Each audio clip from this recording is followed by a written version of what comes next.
தெரியுமா தெரியாதா news paper ஒன்று இருக்குதுன்னு? சரி, நியூஸ் சேனல்ஸ் எத்தனை பேர் பார்ப்பீங்க? வேறு 1 2 3 விரல் விட்டு எண்ணிரலாம். ஆக மொத்தம் நமக்கு தெரிஞ்ச நியூஸ் எல்லாம் சோஷியல் மீடியாவில் என்ன நியூஸ் வருதோ அதுதான் நியூஸ். ஓகே, கோவா எத்தனை பேருக்கு தெரியும்? நிறைய பேருக்கு ஆசை வாழ்க்கையில் ஒரு வாட்டியாவது போகணுன்னு. சரியா? கோவா பட்டணத்தில் ஒரு அம்மா, அந்த அம்மாவுடைய 4 வயசு குழந்தைய கொண்டு அந்த அம்மா கோவா பட்டணத்துக்கு போச்சு. போன வாரம் நடந்த கதையை சொல்கிறேன். ஒரு ஹோட்டலில் அறை எடுத்து தங்கியிருக்காங்க. அந்த அம்மா பேர் சானா சேத். பெங்களூரில் ஒரு கம்பெனி ரன் பண்ணிக்கிட்டு இருக்கிறாங்க, ஓனராக இருக்கிறாங்க. அந்த அம்மாவுடைய 4 வயசு குழந்தையை கூட்டிகிட்டு கோவாவுக்கு போயிருக்காங்க. ஒரு காண்டோலியம் சொல்கிற ஒரு முக்கியமான நார்த் கோவாவில் இருக்க ஒரு முக்கியமான இடத்துல ரூம் எடுத்து அந்த அம்மா தங்கியிருக்காங்க. எத்தனை பேர் இந்த நியூஸ் கேள்விப்பட்ட? பரவாயில்ல, 1 2 நல்லது. கேள்விப்படாதவங்க சொல்கிறேன் கேளு. அந்த அம்மா ரூம் எடுத்து தங்கியாச்சு. மறுநாள் காலையில் அந்த அம்மா ஹோட்டல் ரிசப்ஷனுக்கு போச்சான். நான் அவசரமாக பெங்களூருக்கு போகணும், எனக்கு ஒரு டாக்ஸி ஏற்பாடு பண்ணுங்கன்னு. அந்த ரிசப்ஷனிஸ்ட் சொன்னாங்களாம், நீ ரோட்வேஸில் காரில் போனேன்னா உனக்கு லேட் ஆகும், ஃப்ளைட்டில் போ, சீக்கிரம் போயிடலாம். இந்த அம்மா அடம் பிடிச்சி நான் காரில் தான் போவேன்னு. சரி, காரை ஏற்பாடு பண்ணியாச்சு. இந்த அம்மா வெக்கேட் பண்ணிட்டு போகிறாங்க. கூட 4 வயசு பையனை காணும். அவனுக்கு எதுவும் கண்டுக்கல. சரி, அந்த அம்மா வண்டியில் ஏறி போயிடுச்சு. சரி, இந்த அம்மா இருந்த ரூமை க்ளீன் பண்ணுறதுக்கு அந்த ஹோட்டலில் இருந்தவங்க போயிருக்காங்க. அந்த ரூமில் ரத்தக்கரை இருந்திருக்கு. இவங்களுக்கு டவுட் வந்துடுச்சு.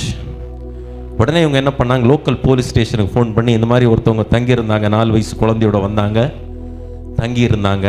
இந்த அம்மா அவசரமாக பெங்களூருக்கு போயிடுச்சு.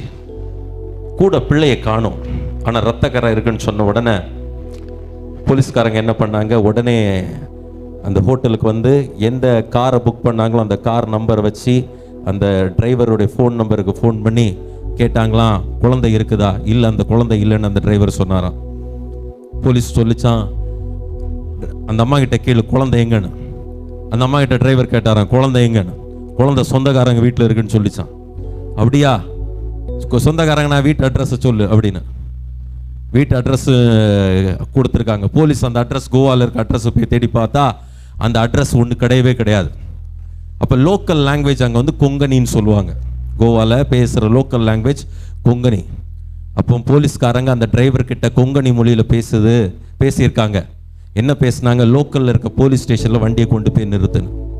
டிரைவர் என்ன பண்ணிட்டார், அமைதியாக கமுக்கமாக வண்டியை கொண்டு போய் நிறுத்திட்டார்.